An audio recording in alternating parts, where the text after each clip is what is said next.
Hindi ba mahirap maging opisyalis ng Liberal Party ngayong mga panahon na ito sa ilalim ni Presidente Duterte? Depende talaga yan kung ano yung sinusulong na polisiya at agenda para sa mamamayan. Tama ho bang sabihin natin na meron po tayong land dispute na pinag-uusapan, Mayor? Sasabi po natin may nagkakaroon po ng overlapping. Alam mo ba itong malaking game plan na ito? Ang pinaka-point ng lahat ay concentration of power. So kaya nyo ipag-iwalay ang issues at saka yung personal? Kaya. Talaga? Kaya. Nasa tao yan. Nasa leader yan. Kung wala tayong dollars, wala mangyayari sa bill. I wanted to have a seat there for us to have a voice. Yung ulo, korap, wala siyang pakialam dyan. Kailangan dito kayo sa akin. Hindi pera ang kailangan para ibalik ka sa pwesto ng mamamayan kung hindi performance. Build up a civilization of love and a culture of life. Ang punot dulo ng bawat usapin ay ating lilinawin.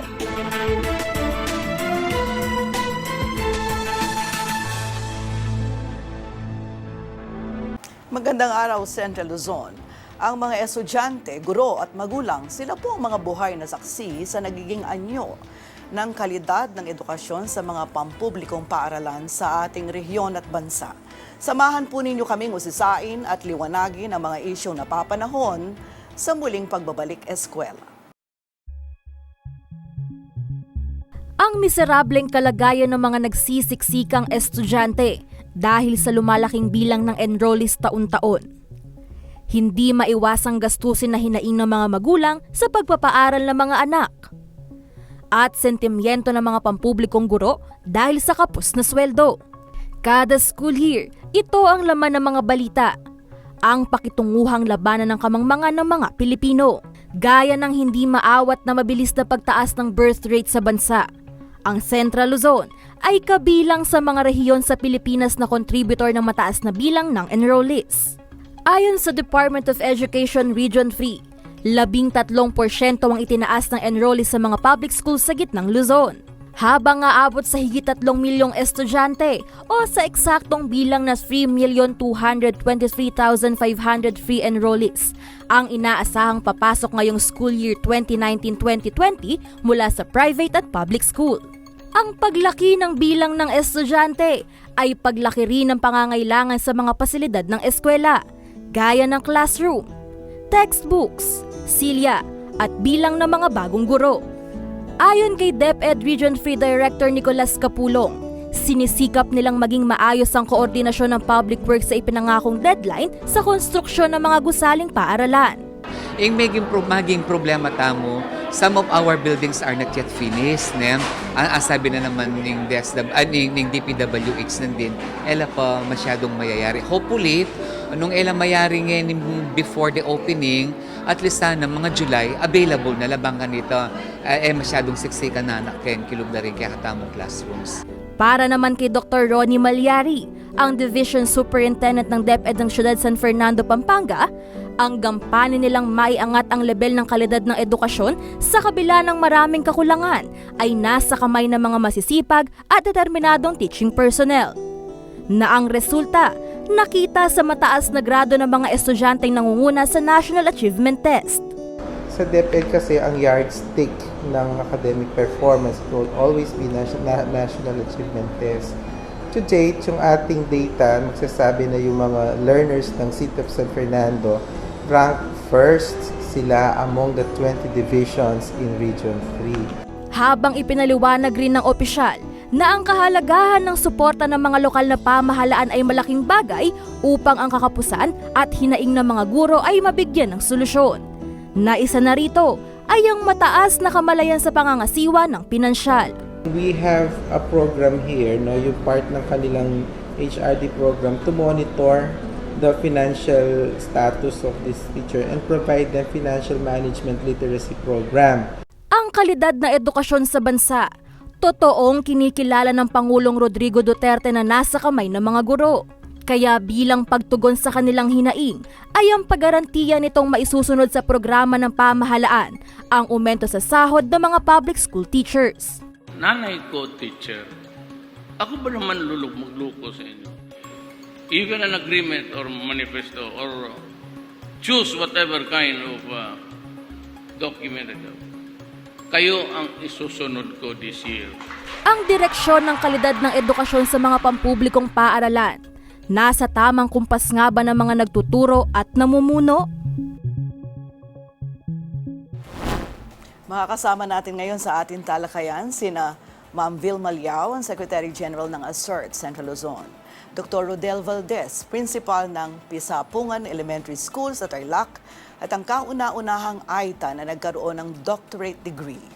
Ginoong Matthew Santiago, Secretary General ng ACT Region 3 at si JP Cabral, spokesperson ng Kabataan CL. Nandito rin ang mga mag-aaral mula sa Don Honorio Ventura State University. So, welcome po sa inyong lahat dito sa ating programang So to Speak. Sa pagbubukas ng klase, ano ang sumalubong na challenges sa inyo? Very excited po yung mga teachers as well as yung mga bata syempre po na pumasok po sa school. So, ang naging challenges po namin is bali, dalawa po kasing hawak kong school. Yung isang school po, parang kulang po sila ng classroom. So, hinati po namin yung isang classroom. Ginawa po namin 2 room po yan. Para po sa 2 grade. So, itong sitwasyon yung ito, meron din bang katulad sa ibang mga paaralan? Tanungin ko si Ma'am Vilma. Sa amin po, merong kakulangan din sa classroom. Kaya lang dahil expected na po yun since last year kasi meron ng kulang. So medyo hindi na naging challenge sa part ko. Ang naging challenging lang sa part ko is that yung hindi nabubura yung kultura ng mga magulang na kung saan, kung kailan yung first day ng klase, doon sila nag-e-enroll. So nahihirapan po kaming mag-project ng enrollment kung ilang teachers ang dapat magturo sa grade level na ito, ilang classroom ang gagamitin, dahil po pa unti-unti yung dumarating. So medyo yun ang kailangang burahin. Sapagkat in-announce naman ng DepEd na ang June 3 ay pasukan na talaga. It should not be an enrollment period. Sa tindig at suri ng Alliance of Concerned Teachers sa Gitnang Luzon, mapanghamon ang hinarap ng mga kaguruan ng Gitnang Luzon sa pagbubukas ng pasukan ngayong taong pangpaaralang 2019 at 2020. Ang mga lumang problema hanggang sa ngayon ay patuloy na hinaharap ng ating mga kaguruan. Una sa lahat nga siguro ay ang kawalan ng kahandaan ng ating pamahalaan sa pagbibigay ng mga tamang bilang ng classroom sa bawat paaralan. Lalong higit ang mga paaralan natin na nagke-cater ng mga sentrong eskwelahan. Okay, yung mga center school na nasa cities kung saan ay talagang ang bugso ng pasok ng populasyon ng mga mag-aaral natin ay talaga pong lumalampas expectation ng ating mga punong guro o ng ating mga school head. Meron po tayong 20 divisions na kung saan aktibong gumagalaw ang mga leader guro natin ng Alliance of Concerned Teachers at ang iba pa namang organisasyong guro sa Saan Gitnang pinakamatindi ang mga problema dun sa 20 na yon? Sa pasok na report sa hotline po ng Alliance of Concerned Teachers sa Region 3, ang isa sa malaking problemang nakakaranas ay ang nasa probinsya ng Bulacan. Nasa probinsya ng Bulacan, nasa probinsya ng Nueva Ecija, sapagkat ito yung mga malalaking lugar natin, ma'am. Parang ang sinasabi nyo, ang problemang ito na nagpapatuloy taon-taon, lumalala ba o nagkakaroon naman ng improvement? Stagnant eh. Stagnant tayo sa pagharap sa mga problemang ito ng sektor ng edukasyon. Dating problema ba na sinisigaw ng kabataan noon na access to education na-solve na? Sa bahagi po ng kabataan, edi patuloy pa rin talaga yung limitation ng mga kabataan na makapasok sa loob ng mga state universities and colleges at public schools dahil nga sa kahirapan dun sa resources na kakailanganin sa mga public schools. Yan, nagsisiksikan yung mga classrooms.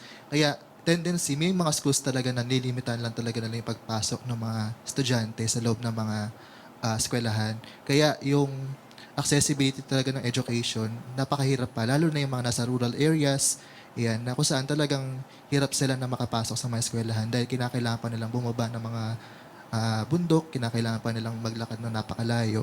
Nag-aaral kayo para maging guro? Okay. Bakit kayo nag-aaral para maging guro? Naririnig niyo yung sinasabi ng mga principal, ng mga guro? Bakit gusto niyo maging guro? First of all, I want to be a teacher kasi po, na-inspire din po ako sa mama ko po. Teacher din po siya. And then, nakikita ko din po na passion ko po din po ang pagtuturo. Marami po tayong naririnig na problema sa pagiging guro. Tulad po ng sweldo nila, kakulangan sa sweldo, yung mga ano po sa mga estudyante, mga equipments, facilities, mga problema po yun. Pero ako po, yung experience ko po ngayon, yung dahil sa balik eskwela na po, sumama po ako sa Brigada Eskwela. Then nakita ko naman po, yung mga teacher naman po, is rine-ready naman po talaga nila and piniprepare po nila yung dapat nilang ayusin. Kumukuha po ako ng kursong edukasyon kasi po gusto kong makibahagi o maging siguro konting solusyon man lang o makatulong sa mga problemang nakikita ko nung nag-aaral pa po ako. So kahit mababa ang sweldo, okay lang sa'yo? Opo, okay lang po sa akin kasi po passion. Pero may mga ano naman po ngayon na sabi nila na sahod ng teacher tataas naman daw po. Sana po hopefully. So namamag-aasa rin, no? Pero para sa'yo, hindi yung po yung salary sahod, ng teacher. kundi yung puso mo para sumerbisyo sa mga estudyante at mga makatulong sa mga So ang sarap pakinggan nun. Alam nyo ba na matindi ang workload ng teachers? Talagang yung workload ng teacher talagang full load nga po. Imbis na makapagturo sa mga estudyante, ang ginagawa nila, nagtatype sila sa laptop nila, tapos nag-observe po kasi kami nun nag-observe din. Imbis na magturo, ang nakatutok sila sa mga laptop nila, ginagawa yung mga report, ang tendency, bilang nag-observe, kami po yung mismong mag-ano sa mga bata. Sila, pag-iusap, kayo muna yung mag-ano sa mga bata. Kaya, pero tinitake ko po yan as a challenge bilang mga estudyante ngayon. I never wanted to become a teacher. Hindi ko kinakaila yun. Sino nagsabi sa'yo na kumuha ka ng education kahit na hindi mo gusto? Actually po kasi may nagpapaaral po sa akin which is isang principal. I want to be someone who will be an instrument of change sa buhay ng isang bata. Kaya yayakapin ko na lang din yung, kasi andito na ako malapit na ako magtapos, yayakapin ko na to. Gagawin ko na lang yung kaya ko para ma-push ko siya, ganun. Okay. So, now that we heard the students who want to be teachers, diba, let us now come up with a mulat na assessment, diba? Para nang sa ganun, ma-prepare natin sila. Kung CL schools ang pag-uusapan natin, sir, meron akong mga naririnig na mga solusyon na ginagawa. You divide the classroom into two. At, it seems to be a solution, but is it really a solution? Yung budget para sa mga classrooms o pag-address sa shortage ng classrooms, hindi talaga prioridad. Yung pambayad natin sa mga utility at saka security guards ay cheque. So, ang mangyayari po na magkano lang ang sweldo niya, ipapapalit niya yung cheque sa land bank.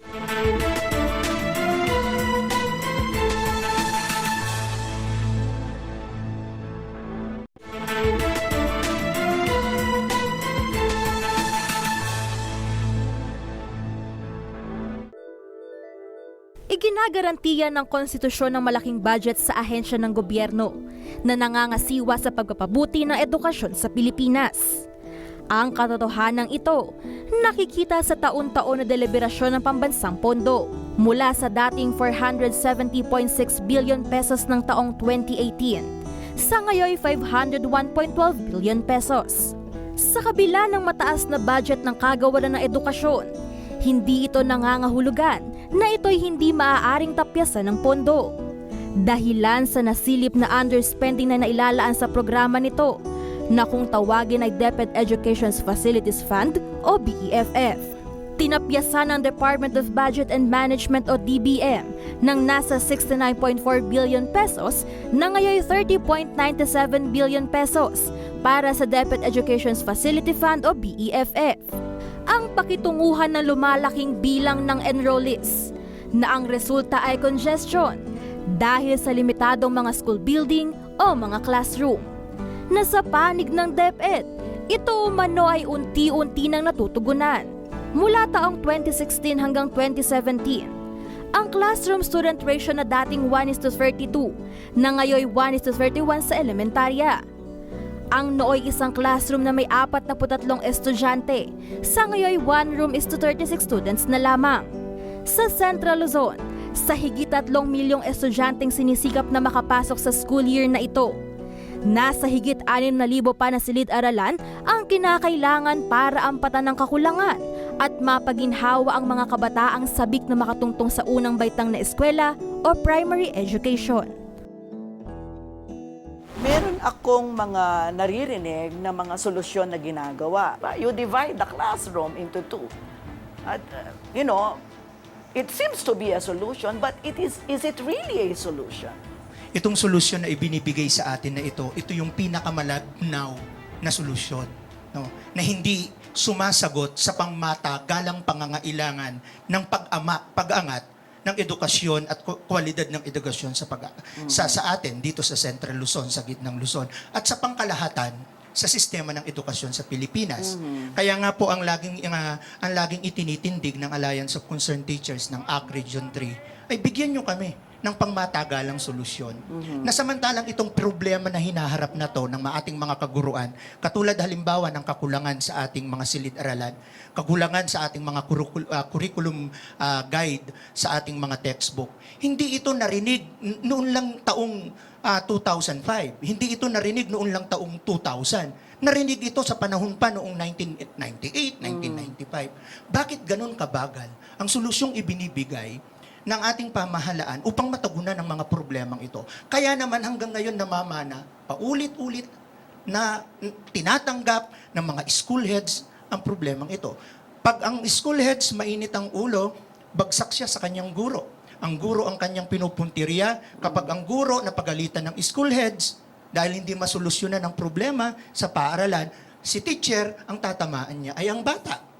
So, kapag natamaan ang bata, nawawala ang kwalidad ng edukasyon sa Pilipinas. Ma'am Vilma, kayo gumagawa ng iba't ibang mga solusyon. Ang sabi ng ilang mga principals na nakakausap ko, minsan kahit na meron kang funding para magdagdag ng school building o ng classroom, wala ka namang lupa. Di ba? So saan namin ipapatayo ang classroom, saan namin ipapatayo ang school building? Yung ginagawa naming solusyon, parang temporary solution. For the meantime, sapagkat ito ang kailangan, ito ang gagawin namin. Pero tama siya na hindi ito yung pangmatagalang solusyon. Ideally po, sa isang klase, kailangan po natin, halimbawa po, ang klase natin, kailangan ang ideal class and teacher ratio is 1:36. Pero sumobra tayo doon. So, tama yung sinabi po ninyo na ang school head ay gagawa ng iba't ibang kaparaanan upang masolusyonan itong kakulangan sa classroom. Let's say yung sa akin, magsishifting po yung 2 klase. Share sila sa isang classroom para lang ma-accommodate yung 2 grade level. Kaya lang, yung pong ganong klaseng setup, nagsasuffer din ang mga bata. Kasi halimbawa po, para matugunan yung hinihinging prescribed class program, kailangan nyo pong agahan ang pagpasok. Magiging 6:30 instead of 7. Uuwi naman yung panghapon, instead of 5 o'clock, magiging 5:45. So, ang nakikita natin dito, ang nagiging kakulangan ng ating pamahalaan, ang nagsasuffer, itong mga estudyante natin. Kaya, ang tingin ko dyan, hindi talaga pang matagalang solusyon. Another thing po, kaya mabagal siya, yun po kasing purchasing procedure natin. We have stricter COA rules. Kaya nagiging mabagal po yung proseso ng pagpapatayo ng school building, pagpapurchase ng mga textbook, kasi kailangan mo muna ng mga bidders. No? Kailangan mo munang mag-bid. There was a time kailangan ito, pero there was a failure of bidding. Paano po uusad yan kung ganito yung ating proseso? Nakita ko nga sa Facebook po, yung nangyari sa Japan, merong isang sirang daan. In a matter of 3 hours, nagawa yun. Kasi walang maraming considerations. Sa atin po kasi, napakarami ng considerations. Bago ka bumili, kailangan mo mag-isip ng 3 tindahan para ikaw po ay makapag-bid. So, pampabagal po yan sa procedure natin. I hope someday magiging bago din po ang ruling ng COA. Isa pa po ngayon, yung checking account. Yung pambayad natin sa mga utility at saka security guards ay cheque. Na napakalayo po ng land bank sa aming station. So, ang mangyayari po nun, magkano lang ang sweldo niya, ipapapalit niya yung cheque sa land bank. Mamamasahe pa siya. So, yan po yung mga iba't ibang nakikita natin na pampabagal sa proseso natin. Kaya, hindi tayo umuusad at hindi po nasusolusyonan yung mga existing problems natin. Pero sa budget daw, isa ito sa mga pinakamataas na nakuhang budget. Pero sa taong ito, 501.1 billion. Pero sa 500 po na ito ay malaki pa yung kinaltas sa DepEd. Ang laki ng kinaltas, almost 54 kung di ako nagkakamali, nung ito ay iulat sa amin ni Congressman Tino ng ACT Teachers Party List at saka ni Congresswoman Franz Castro during the deliberation of the budget sa Congress isa sa pinakamalaking binawasan ng budget ay ang DepEd. Ang laki. Kaya nga ang sigaw at tindig ng DepEd, bakit ganon? Ay ng Alliance of Concerned Teachers sa DepEd. Bakit ganon? Hindi nyo inilaban. Kulang na nga ang MOOE. So pag budget ang pag-uusapan, yung budget para sa mga classrooms o pag-address sa shortage ng classrooms, hindi talaga prioridad sa taon na ito. Yes, ma'am. Hindi siya nagiging prioridad. Hindi siya nagiging priority. Hindi rin ito priority ng iba pang mga involved. May mga nagsasabi, yung mga hindi masyadong sympathetic sa mga teachers. Ang sinasabi nila, teacher factor yan. Kung may passion ng teacher, di ba? Hindi yung ang mga teacher ngayon masyadong mareklamo, hindi katulad ng mga teachers before. Bago yung kanilang idealism, wala na. Kanya ang lagi nilang hinahanap ngayon, salary increase. So, Ma'am V, mauna ka. While it is true na ang teacher po ay may pinakamalaking factors sa teaching and learning process, hindi rin po maikakaila na kapag hindi mo ibinigay ang kailangan niya sa pagtuturo, maaapektuhan talaga yung quality ng teaching. Let's say, ang teacher na walang pambili ng instructional materials, magre-resort yan sa storytelling. Ituturo niya ang isang lesson na nagkukwento lamang siya. Where in fact, kung gusto po nating magkaroon ng impact sa mga estudyante, yung teaching and learning process na gagawin natin, it should be collaborative. Gumagamit tayo ng mga group activities. Kasi dapat po ang teaching and learning process at ang mga concepts na gusto nating i-develop ay nagmumula mismo sa disenyo ng lesson na ginawa ng isang teacher. Okay. Hindi dapat ang teacher ang magsasabi ng mga concept. Dapat ito po ay diniskubre sa pamamagitan ng mga ginawa mong design sa iyong lesson. So, ang mga teachers natin hindi nagiging effective sa pagtuturo dahil mismong sila ay kulang sa mga kagamitang kailangan para sila makapagturo bukod sa mababa ang sweldo. Kami naman po, sa sitwasyon namin po sa school namin. So, naglo-localize po kami ng mga instructional materials or yung mga materials. Kung ano po yung nasa location or sa lugar, yun po yung ginagamit namin as materials po sa mga, for example, sa mga ginagamit ng mga teachers sa kanilang pagtuturo. So sa tingin ko, mas nakakatulong pa yun para mas makilala po nila kung ano po yung meron sa lugar. Yun na lang po yung ginagawa namin. So localization and indigenization of teaching materials and yung lesson proper po. Would you like to react to that? Mapanghamon kasi ang kalagayan na kung saan nakapaloob ang mga guro natin ngayon. Sabi nga natin, we have to develop a 21st century learners. Pero ang ating mga kaguruan ay hindi makaagapay doon sa 21st century na hamon ng sektor ng edukasyon. Kailangan tugunan ng guro. What is a 21st century learner? Kailangan kapag sinabi mong 21st century learners, ma'am, kailangan is competitive ang batang ito. Globalize ang batang ito.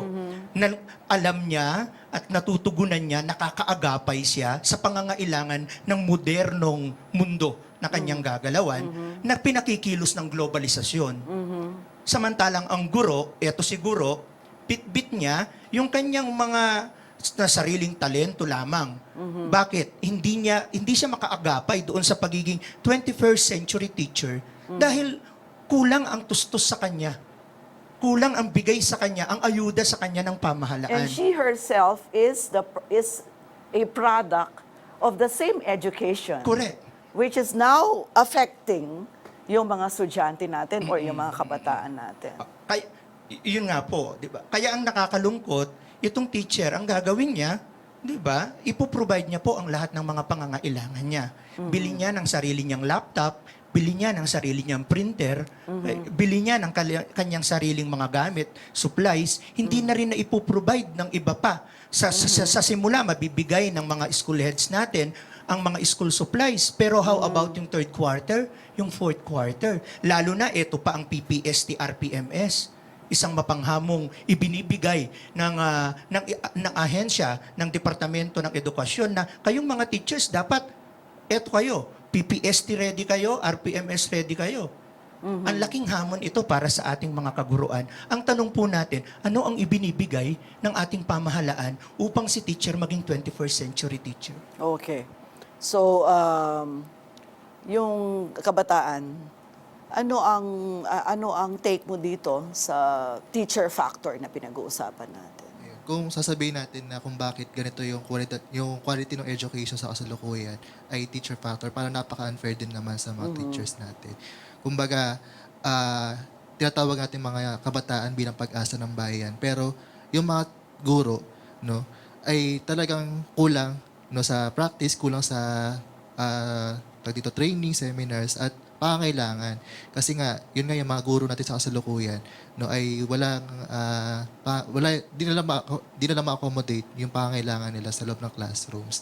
Lalo pa na, ayan nga, mayroon pa mga standards na sineset sa kanila na kailangan din nilang tugunan, kailangan nilang sundin, na sa tingin namin ay nasa bola ng isang teacher kung paano niya tuturuan yung mga estudyante bilang siya ay nasa loob ng classroom. Ma'am V, meron mga nabasa ako na mga statements ninyo sa statements ng ACT na nirereklamo nyo yung mga workload. Hindi na daw makapagturo ng maayos ang mga guro dahil sa iba't ibang mga bagahe ng guro, liban dun sa kababaan ng kanyang sweldo, yung pamamaraan, no? Ano specifically ang tinutukoy ninyo na problema sa workload ng guro? Pag sinabi pong workload, meron tayong tinatawag na inherent at saka yung additional paperworks po na nire-require ng departamento. Doon sa inherent, kasama po dyan yung daily preparation of lesson plans. Okay. Kaakibat nun ay ang pagpiprepare ng instructional material sapagkat hindi ka makakapag-facilitate ng teaching and learning process ng walang instructional materials. So, kasama yun sa ginagawa ng teacher at yung pagko-compute ng grades, paggawa ng mga anecdotal records, marami pang iba. Bukod doon, meron pang mga additional. Dati kasi noon, nagpapabasa lang kami, tapos may mga sinusundan kami parang miscues, gano'n. So malalaman mo na sino ang non-reader at hindi non-readers. Ngayon naman, naging mas complicated yung proseso. Halimbawa, pababasahin niyo po yung mga estudyante at yung nakakuha ng 13 and below na score, pababasahin ulit. Paulit-ulit po yun hanggat hindi nyo nakuha yung level. So anong implikasyon nun? Kailangan nyo mag-reproduce ng maraming reading materials. Kailangan nyo mag-spend ng maraming time para pabasahin ang iisang bata lang. So, isa po yun. Nandyan din ang numeracy. Tapos pag may mga iba't ibang proyekto pa ang ibang ahensya like DOH, PNP, DSWD, kaakibat pa rin dyan yung trabaho ng teacher. Halimbawa, sino bang magpiprepare ng report? Teacher pa rin. Sino magpiprepare ng listahan? Teacher pa rin. So, ang nangyayari parang nagiging extension yung classroom ng mga iba't ibang ahensya. Dito sa mga nakuha kong datos, alarming din, 1/3 daw ng lahat ng mga estudyante natin, non-readers.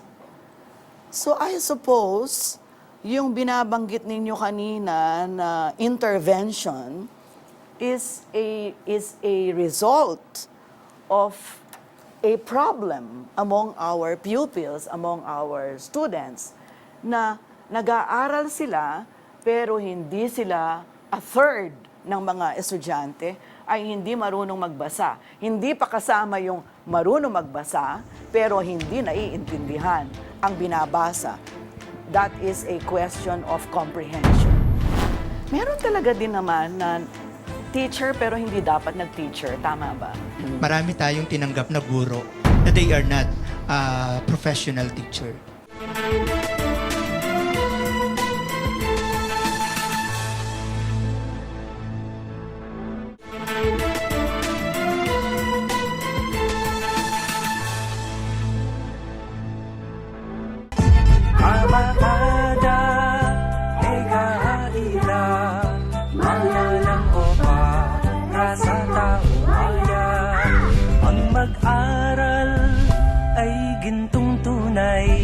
Pangalawang magulang ang teacher.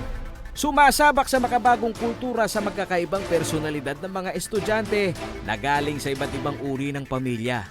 Ang tiyaga at diskarte na susubok sa pang-araw-araw na pagtuturo na hindi lamang sa akademya nakatutok kung hindi maging sa pinagdadaanan na problemang personal ng kanilang estudyante na itinuturing na anak. Ganito ang personal na karanasan ng batang guro na si Aldo Snukup, isang public teacher sa Ciudad San Fernando, Pampanga.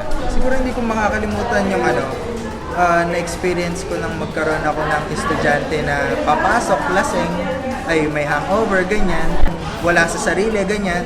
Tapos, makikilala mo sila eventually. Karaniwan na lamang anya sa kanilang mga guro ang intindihin ang pinagdaraan ng emosyon ng mga estudyanteng nalilihis ng interes sa pag-aaral. Dahil bukod sa kahirapan, higit na kailangan ng mga kabataan ngayon ang paglingap sa kanilang mapusok na damdamin. Kami as in teacher na nagtuturo lang, parang we also engage ourselves to them. And as a teacher, para mangyari yung pagbabagong yun, you need to mold those children na someday they will be the change para magbago yung situation natin dito sa bansa natin. Ang katotohanan ito ay nakita sa datos ng pag-aaral ng Philippine Statistics Office o PSA sa isinagawang survey na kung tawagin ay 2013 Functional Literacy Education and Mass Media, na ang isang dahilan ng student dropout ay ang pakikipagrelasyon na humahantong sa maagang pag-aasawa. Nabuntis ako ng unang anak, 13 taong gulang. Nalaman ko po na buntis po ako, tinanggap ko na lang po. Kaya tanggap na lang ang naramdaman ko dahil wala naman po akong magagawa. Nag-aral po ako ng grade 8. Wala naman pong naturo sa amin na birth control. Bilang guro, totoong hindi lamang sa akademya sila dapat kailangang epektibo, kung hindi pati na ang pakitunguhan ng mga pinagdadaanan ng mga yun, na ang balik naman sa kanila ng gobyerno, ang dagdag na workload na kung minsay nakikitang abala pa sa kanilang pagtuturo. Teacher lang ang nag-uwi ng trabaho sa bahay. Isa sa kanilang tinututulan ay ang Result-Based Performance Management System na inihahalin tulad sa mga pribadong korporasyon na pagtrato umano sa mga manggagawa. Gayon na rin ang classroom observation, ang implementasyon ng daily lesson plan, maging ang pagtutol sa makeup classes tuwing Sabado at ang apela na 6-hour workday. Pag nagkamali, ang teacher ang sinisisi. Teacher factor. Wala kong nakakitang Secretary of Education factor. Sa panig ni DepEd Secretary Leonor Briones, naniniwala siyang hindi pinakaping empleyado ng gobyerno ang mga guro. Kung tutuusin daw, pasok ang sahod ng mga teacher sa tinatawag na Salary Standardization Law, na ang entry level ng mga guro ay aabot sa 20,754, habang sa tinakbo ng mga balita hinggil sa pagtitiis ng mga guro sa kakulangan ng mga pasilidad. Para sa kalihim, kailangang maunawaan ng mga guro ang epekto ng pagka-delay ng pambansang pondo na naging resulta umano ng mabagal na pagsasaayos ng mga pasilidad at infrastruktura. Ang budget natin, na-delay ang paggawa ng school buildings, they had a choice. They could hold office in the laboratory rooms. But of course, it is more dramatic. It's more touching if you hold it in the toilets. So you have to be able to balance. Remember, my dear, we have 67,000 schools. You pick out one school where the teachers convert and unused toilet into an office when they have a choice of having office in the laboratory rooms themselves. So choice yan ng mga teachers. Samantala, para naman kay DepEd Region 3 Director Nicolas Capulong, higit sa anumang kakulangan ng institusyon ay ang kaisahan ng mga guro na isulong ang mataas na uri ng edukasyon sa rehiyon. We want to have a strong school system. Therefore, there must be a strong leadership. Meron talaga din naman na teacher pero hindi dapat nag-teacher. Tama ba? Ito po ang naging problema natin ng senior high school. Marami tayong tinanggap na guro sa senior high school sa grade 11 and grade 12 na they are not professional teacher. Marami tayong tinanggap dyan ng mga bankers, mga engineers, mga accountants, dahil nagkaroon ng kakulangan ng mga guro nung ipina-implement itong K-12, yung grade 11 and grade 12 ng senior high.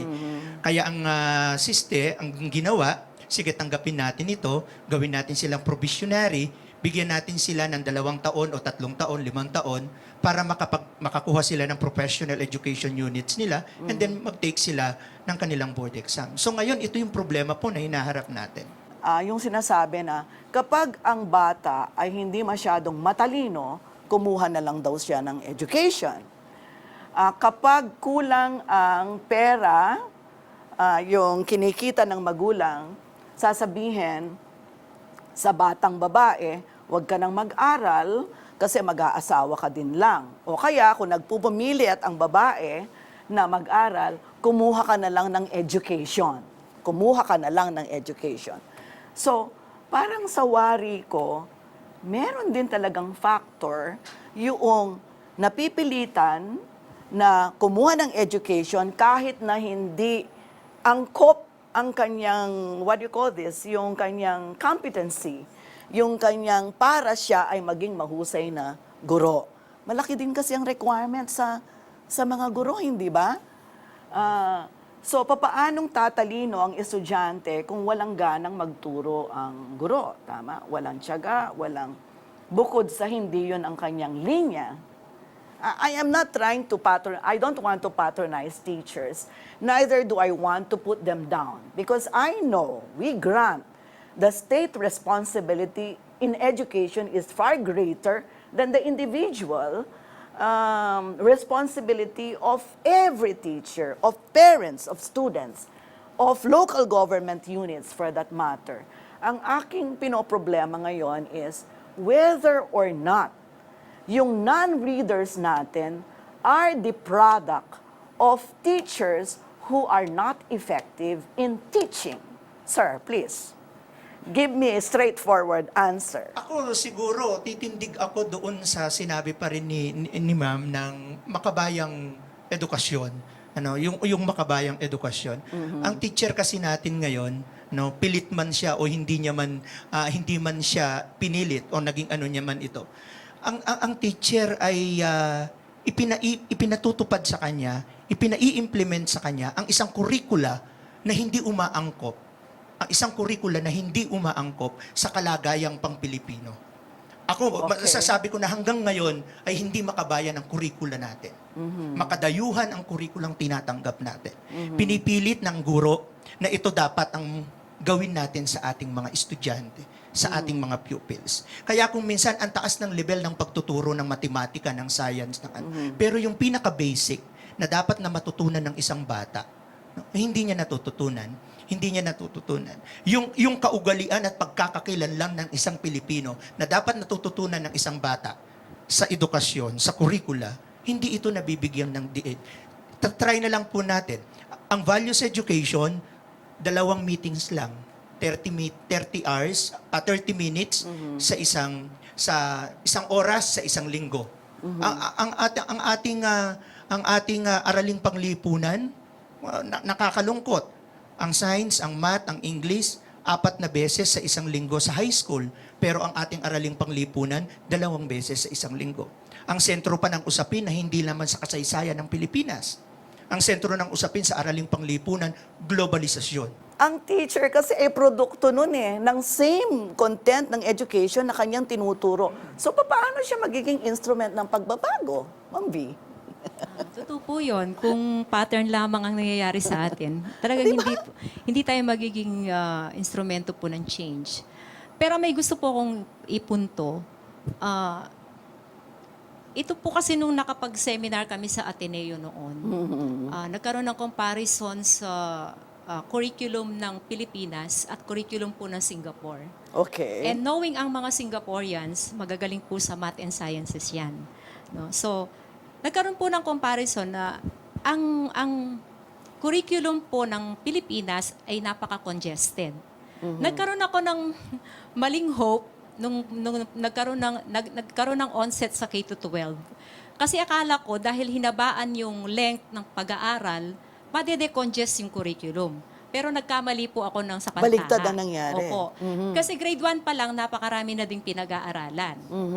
At sinabi nga, spiral yun. Ano po? So, pataas po yung level ng kahirapan nung content ng mga pinag-aaralan. Hindi po siya nakakatulong in a sense kasi kung pag-aaralan po ninyo gaya ng curriculum ng Singapore, sa kanila halimbawa sa isang lesson, kunyari po yung force and motion sa science, isang grading period nilang kinukuha o pinag-aaralan yung force and motion. Iba-iba lamang ang approaches.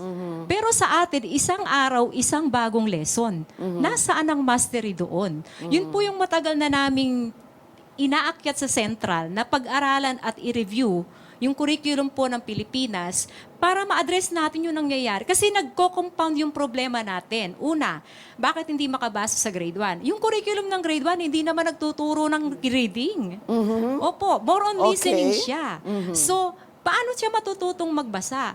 At mas maganda pa nga noon po yung 3 Rs. Reading, writing, arithmetic lang mula grade 1 hanggang grade 3. Actually, produkto tayo Opo, i-decongest yung curriculum para ma-assure yung mastery. Siguro po yun ang kailangan tutukan. While it's true na may mga teachers din naman, sabi nga po ninyo, na hindi saganang hindi talaga dapat naging guro. Kahit saan naman kasing organisasyon merong ganun. So I'm just speaking in general. Pero hindi yun ang dominant. Merong ilan, pero hindi yun ang magiging batayan o dahilan para sabihin natin na teacher factor ang dahilan kung bakit mababa ang kalidad ng edukasyon at kung bakit meron tayong mga kabataan na 1/3 ng lahat na nag-aaral, kung 27.2 million iyon sa buong Pilipinas, 1/3 of those ay hindi marunong magbasa at mababa ang comprehension. Yung buong disenyo ng edukasyon, hindi talaga siya naka-gear towards developing the kind of Filipino youth we need.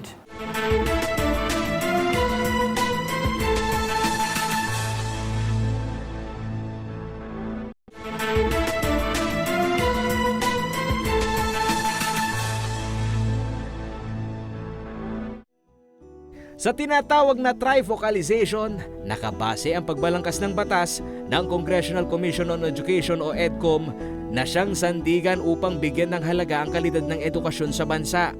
Dito malinaw ang mandato ng 3 ahensya ng pamahalaan.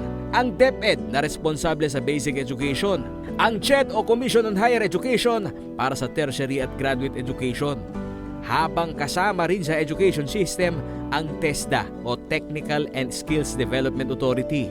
Ang umiiral na K-12 program o ang kindergarten and 12 years of basic education para sa panig ng Department of Education ang resulta ng survey at kanilang pag-aaral simula ng itulak ito ang nagsasabing tuluyang napabuti na ang kalidad ng edukasyon sa Pilipinas.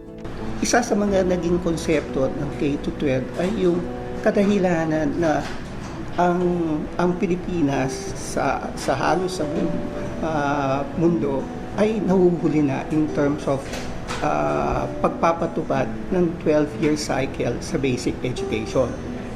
Pangalawa, binigyan pansin dito Doon sa dating curriculum natin, pagkatapos ng 4th year ng isang bata, marami ang nagda-drop out. Patunay umano dito ang 65% na senior high school graduates na nagkaka-interes na itulak ang kolehiyo. Gayon na rin ang pagbaba ng student dropout, habang kung ang pag-uusapan ay ang kahandaan ng bawat Pilipino sa propesyong pipiliin, dito nakikitang epektibo ang naturang kurikulum. Paano natin masasabing hindi pagiging makabayan ito kung ang binibigyan ng pansin natin ay yung 80% ng mga kabataan na hindi nagtutuloy sa kolehiyo at nawawalan ng pagkakataon upang umunlad ang buhay nila. Ngayon, dito sa kadagdagan na 2 taon na kung saan ay nabibigyan ng kakayahan ang mga bata upang makapagtrabaho, hindi ito nakikita ko na hindi pagiging makabayan. Kung ang sa tingin nila ng mga kritiko ay hinuhubog natin ang mga kabataan upang sila ay dalhin sa ibang bansa, hindi yun eh. Kasi meron tayong mga kaukulang mga trabaho dito sa bansa na hindi na-fill up dahil na may mismatch ng skills at ng demand ng industriya. Iginit din ng opisyal na bukas na usapin ang patuloy na pagpapabuti ng K-12 curriculum. Ngunit base sa obserbasyon ng DepEd, ang tamang formula ay kanila nang nakita. Ito'y base sa pangangailangan at pakikitungo sa lumalaking populasyon ng bansa na kailangan ay maging balanse ang ipinaiiral na sistema. Sir, bilang isang principal, kanina nasabi ninyo na kayo namamaraan, so you adapt to your local needs. Meron kayong sinabing localization, yung paggamit ng mga materials na nandyan lang sa inyong kapaligiran bilang mga kagamitan for yung mga instructional materials nyo. Therefore, sa inyo parang ang ganda sa inyo kasi lahat sa inyo simple lang ang problema, simple lang ang solusyon. Tama ba yung nakukuha ko? Yes po. Sabi ko nga po, nasa mountainous areas po kami. And isa po yung iPad school. Kapag iPad school po, yung mga estudyante po, simple lang din po yung pamumuhay. Simple rin din po yung mga pangangailangan nila. So, nag-a-adapt po kami sa kung ano po yung meron sa komunidad pong yun. At yun po yung pinagyayaman namin bilang nasa DepEd po kami. So, nililinang namin po kung anong meron po sa mga komunidad at sa mga kabataan. Yun po yung pinagpapatuloy namin. Kung ano po yung kultura po nila, yun din po yung dinedevelop namin at doon po kami nagbabase sa kanilang edukasyon. Kung baka culture-based education po yung ginagamit po namin. Mga guro ninyo, siguro isa na sila sa mga pinaka-matyagang klaseng guro. Yes po, Sabihin pinakamatyaga po. na Kasi, parang martir na. martyr po kasi po 18 rivers po yung kinocross namin. Para 18 yes po, rivers? kasi nasa mountainous areas po nga po kami. So, Oh my 18 God. rivers every Sunday ng afternoon, pumupunta na po kami doon and uwi po sila ng Friday ng PM po. At ang hindi wala problema. pong kuryente doon, wala pong wifi, wala pong internet. Kanya nga. Kaya napakasimple po, sabi ko nga So po. yun ang talagang super basic. Super Pag pinag-uusapan natin ang basic, yan ang talagang Yan nga po, example ng basic. Pero parang, ang tingin ko lang, kayo yung parang, sa aming lahat dito, kayo yung parang pinakamagaan ng problema. Bakit kaya? Anong sekreto? Yan nga po, in-enjoy lang po namin yung In-enjoy po namin yung pag-serve po sa Pagsaserve. ano po natin. Yeah. Most noble profession. So, dapat punong-puno ka ng inspirasyon, punong-puno ka ng idealismo, punong-puno ka ng sakripisyo sa katawan. So, dapat, ang problema lang ng guro ay kung paano siya magtuturo ng maayos, wag na siyang mag-involve dyan sa mga usapin na demanding for higher salaries and all.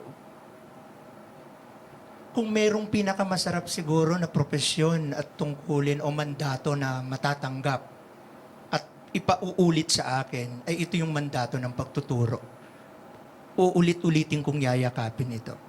Sapagkat bilang isang guro, responsibilidad nating humubog ng isang buong tao. sa buong tao, ang kanyang kaisipan, ang kanyang puso, ang kanyang buong pagkatao. At sa pagpahubog natin sa kanya, hindi kailangan lumalayo ang guro sa mga isyong panglipunan. Dahil ang magiging pinakamalaking sandata at armas ng isang guro para mahubog ang isang kabataan na magiging yaman ng isang lipunan ay ang mga isyong panglipunan na inaapakan at tinutungtungan natin sa araw-araw nating karanasan. Hindi pwedeng lalayo ang guro sa isyong panglipunan dahil ang hinuhubog mo ay kabataang magiging bahagi ng lipunan. Kasi kung hindi natin tatanggapin ang mga isyong panglipunan ako bilang isang guro, hindi ako makakahubog ng isang kabataang magnanais na paunlarin ang kanyang lipunan at komunidad. Tama po yun. Yung mga usapin ng shortage of classrooms, shortage of textbooks, kawalan ng ganito, kawalan ng ganyan. Tama po kayo, mababaw lang yan. Ang pinakamalalim talaga ay, sabi nga ni Hitler, may nabasa po ako sa Facebook, sabi, may ako mag-Facebook na halata yata. The aim of education is to become more human. So, ang ibig sabihin, kung ang aim lamang ng ating edukasyon ay ang tumalino siya, makagain ng katalinuhan, may nagsabi na we are just creating intellectual monsters. So ang pinaka-aim po ng education kung tayo ay aakma dun sa 21st century learners, kailangan ang isang mag-aaral ay analytical. So ang ibig sabihin, hindi siya basta-basta napapasunod ng kung ano-anong mga naririnig, ano-anong mga nakikita, napapanood. Kailangan sa kanyang sarili, siya ay isang analytical na tao. At yun po yung hinuhubog natin sa ating edukasyon. Are we producing analytical people with the kind of educational system that we have? Masasabi kong maaring hindi. Sapagkat nga, ang hinihingi ng ating curriculum ay hindi ganoon. Exactly, di ba? Kanya, yung gusto nyong hubugin, nahuhubog nyo nga ba o hindi nyo nahuhubog? Precisely because of the content of education. Di ba? Well, it's a food for thought, I would say. But siguro, before concluding itong ating discussion, it is also something that we need to ask our audience. Tayo ba ay, baka tayo ay naghahanap ng resulta na hindi natin kailanman makikita because somewhere, di ba, the curriculum, the content, the orientation, yung buong disenyo ng edukasyon, hindi talaga siya naka-gear towards developing the kind of Filipino youth we need. Di ba? To become even, yung sinasabi niyong globally competitive, kasi what I see today, ang mga kabataan, hindi sila as critical, as analytical, because hindi ganon yung orientation ng edukasyon. Maraming salamat sa inyong lahat. Dito po nagtatapos ang ating talakayan. Sa ngalan po ng ating managing bisita, ako po si Sonia Soto. At ito ang So to Speak, kung saan ang punot dulo ng bawat usapin ay ating lilinawin. Maraming salamat.